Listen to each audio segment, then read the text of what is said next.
Okay, I just want to show you today how to replace a printhead on a Zebra Z10, or actually ZT410 to be exact, ZT410.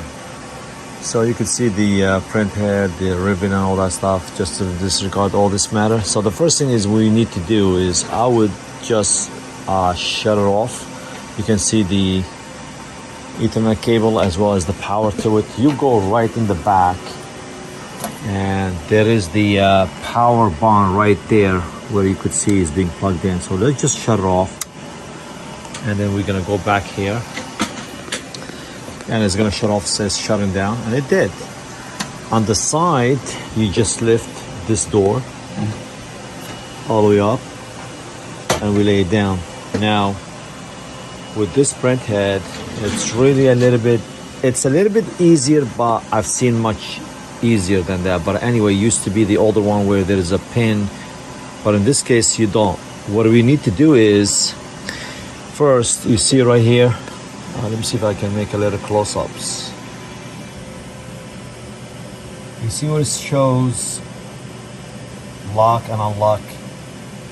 That means right now it is in a lock position. So which means what we need to do is you go over here, this thing, it's locked, so you gotta unlock it by pushing it in like that. Okay, see? And it's unlocked right now. And then once unlocked, you lift this thing up. Okay, and this thing drops. If it doesn't drop, just you bring it down. Now, since I'm holding it with one hand, in your case, you may have to use both hands, but this is where the printhead, let me use this hand instead. So you could just pull it, all right? When you pull it for the first time, it may be a little bit more difficult, but you will manage to get it out. And I want to just show you something right here. See this thing how? Okay, hold on. You could push this thing down for easy access. And there, I just want to show you, this is where the power and this is where the data. So in this case, you could just pull this one out and it came off. Sometimes you may just have to pry it off and it comes off. But this one, there's a little cable or notch where you have to press it and you pull. Okay, press and pull, and there it goes. And there's the printhead. Now again, this is the data, all right, and this is the power to it. So let's put this in back and I'll show you again. All right, here we go. So again, you line it up like that and you plug it right back in.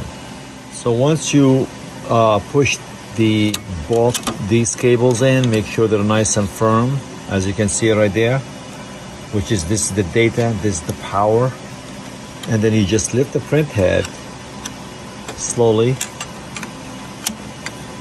and it's gonna go right there, and it clicks. Once it clicks, you could just drop this thing down if you want to make it easy, and then you want to make sure it locks this one.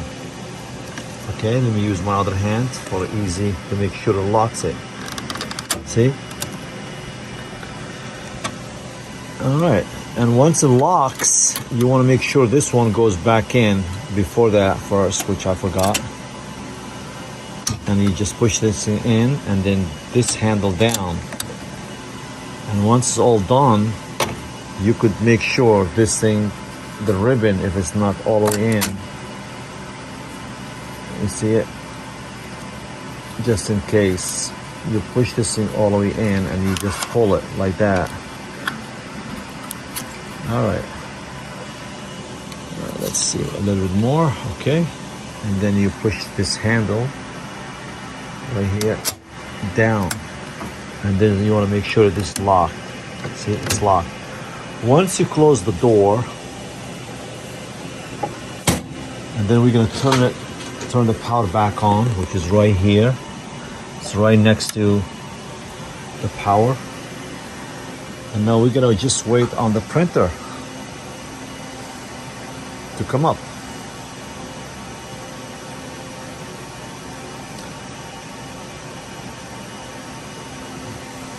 All right. That's what happens. Now don't forget with the print head, there's 3 different kinds, 203 and all that kind of stuff. Anyway, see how what I like about the Zebra, once you start them up, it adjusts itself to make sure you could rip the in the correct order. And there it goes, see? And it now waits, and now you're good to go. Print ready. So if it still pauses, let's say here,